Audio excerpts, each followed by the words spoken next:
ice cream. You scream, we all scream for ice cream. Rah, rah, rah, rah.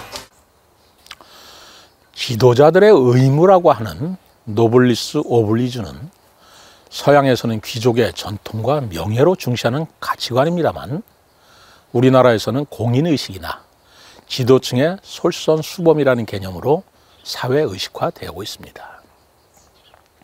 서양에서 노블리스 오블리주의 실례를 들자면 역사적으로 무수한 예가 있을 것입니다. 로마 시대 귀족들이 전쟁이 나면 앞장서 전투에 참여했는가 하면 영국 왕실의 귀족들은 전시에 징집되는 것을 규율화 하고 있다고 하죠.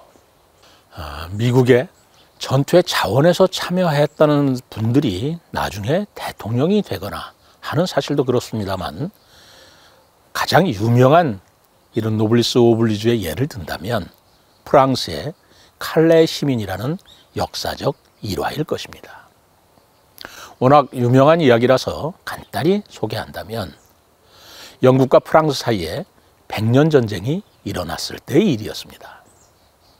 그 유명한 잔다르트가 등장하는 전쟁이죠.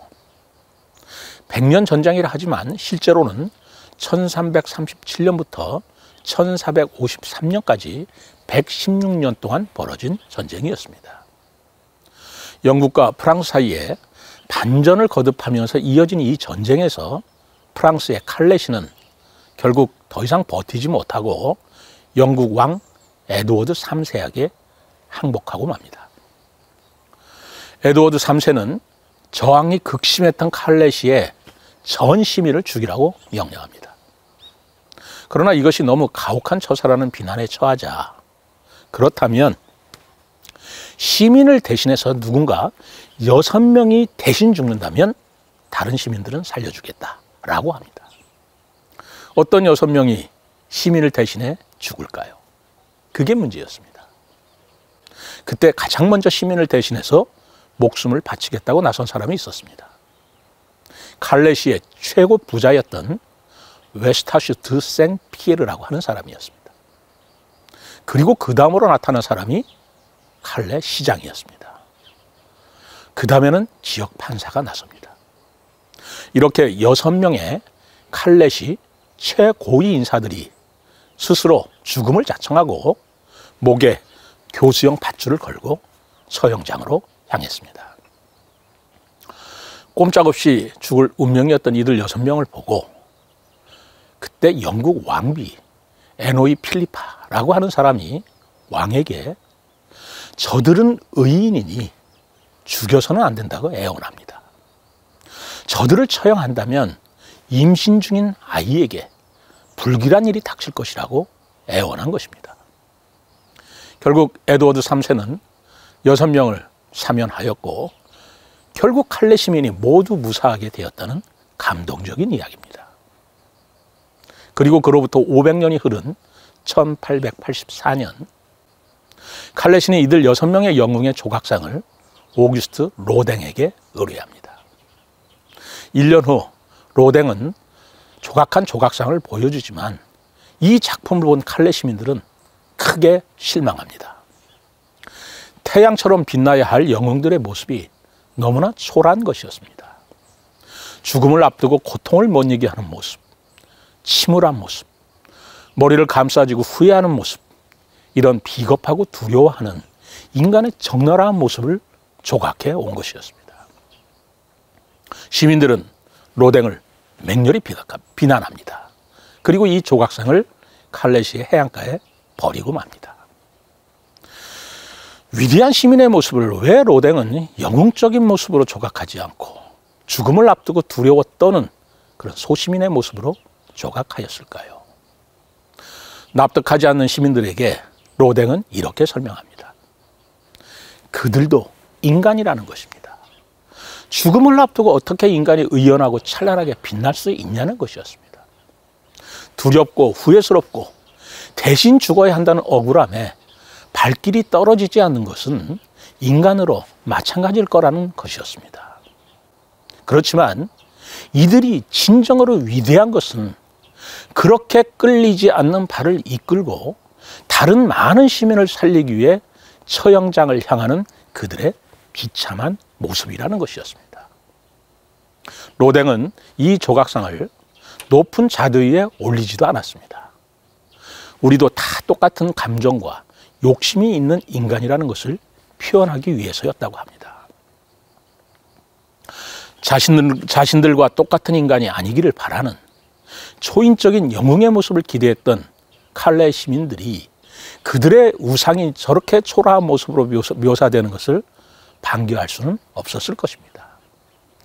그들은 로댕을 비난하였죠.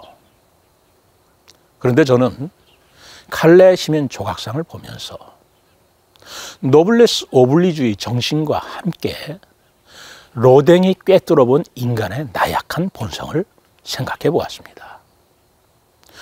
지도자라 해서 감정이 없고 욕심이 없겠습니까? 자식에 대한 애착이 없고 애끓는 감성이 없겠습니까? 사람들은 공인이라 불리는 사람들이나 지도층 인사들에게 보통 인간을 뛰어넘는 자제력이나 도덕성, 그리고 희생하는 초인의 모습을 기대하고 그에 미치지 못하면 실망과 함께 비난을 주저하지 않습니다. 그러나 그들도 보통 사람들과 다를 것이란 없을 것입니다. 의식주에 대한 욕구도 희노애락의 감정도 본능적인 충동도 다를 것이 없을 것입니다. 로댕은 그런 점을 통찰하였습니다. 그는 지도층이 보여주는 희생은 당연하게 요구할 것이 아니라는 점을 고발하고 있습니다. 나는 하지 못하면서 남에게만 요구하는 이기적인 강요를 노블리스 오블리주라는 이름으로 미화시킬 것이 아니라 남을 위한 희생의 아픔을 공감하면서 지도자만이 아닌 누구든지 인간에 대한 사랑으로 노블리스 오블리주를 실천하자는 메시지였습니다. 그리고 그런 희생을 한 사람들에게는 무한한 존경심을 보내자는 역설적인 표현으로 저는 보았습니다. 그렇습니다. 저는 그런 로댕의 인간에 대한 원초적이고 정직한 시각이 좋았습니다. 그런데 그런 시각으로 우리 사회의 노블리스 오블리주를 보면 생각이 좀 달라집니다. 최근 우리 사회가 노블리스 오블리주를 특히 강조하고 있는 것은 왜 그럴까요? 우리의 지도자들에게 보통 사람들이 할 수 없는 희생과 봉사를 우리가 요구하고 있는 것일까요? 우리가 지금 지도자들에게 요구하는 것은 우리 사회의 노블리스 오블리주는 그들의 숭고한 희생이 아니고 특권 없는 동등한 평범을 요구하고 있기 때문인지 모르겠습니다. 우리 사회의 어떤 지도자는 더 가지고 더 누리고 있음에도 그렇지 않은 보통 사람들보다도 더 특혜를 누리고 더 많은 욕심을 보이고 있어서 국민들을 실망시키고 있습니다. 내 목숨, 내 재산, 내 자식을 희생해서 국민에게 봉사하는 것은 바라지도 않겠습니다. 그렇지만 내 목숨, 내 재산, 내 자식을 위하여 다른 사람의 목숨, 다른 사람의 재산, 다른 사람의 자식이 희생되지 않게 하는 그저 동등하게 평범한 모습을 보여주기만 해도 감사하다는 그런 노블리스 오블리주의 실천을 우리는 바라고 있는 겁니다. 노블리스 오블리주의 반대말은 노블리스 말라드라고 합니다. 부패한 귀족이라는 뜻이죠. 셰익스피어는 백합이 썩으면 잡초 썩는 것보다 더 고약한 냄새가 난다고 했습니다. 타락하고 부패한 지도자는 사회를 더 빠른 속도로 오염시킵니다. 이 사람들은 사회에 공헌하기는커녕 약자의 기회를 악용하곤 합니다. 최근 이런 것을 잘 표현하는 우리말이 생겼습니다.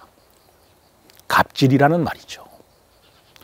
조선시대 말기 지배층의 이 갑질 때문에 나라가 망했고 지금도 가끔씩 터지는 지도층 인사들의 갑질로 인해서 지도층의 이미지가 도매금으로 추락할 때가 많습니다. 열심히 노력하고 헌신해서 성공한 분들도 성공이 마치 죄익이라도 한 양 고개를 못 들고 있는 세태는 이들 소수의 갑질과 추악한 지도자의 모습 때문이라고 생각합니다. 희생과 헌신이라는 것은 초인적인 것입니다. 진실로 어려운 것입니다. 그렇지만 그렇게 희생하는 분들에게는 시대와 공간을 초월해서 우리는 존경과 경의를 표해야 옳을 것입니다. 어쩌면 우리는 지금 지도층이 국민을 위해 헌신하기보다 국민이 지도자를 위해 희생하는 경우가 더 많은 것을 애태우는 때가 아닌가 생각합니다. 만약에 이런 모습을 로댕이 보았다면 어떻게 모셔할지 궁금합니다. 율곡 이 선생은 노블레스 오블리주를 이렇게 정의했습니다. 임금과 백관이 먼저 자신부터 바르게 함으로써 만민을 바르게 할 수 있다.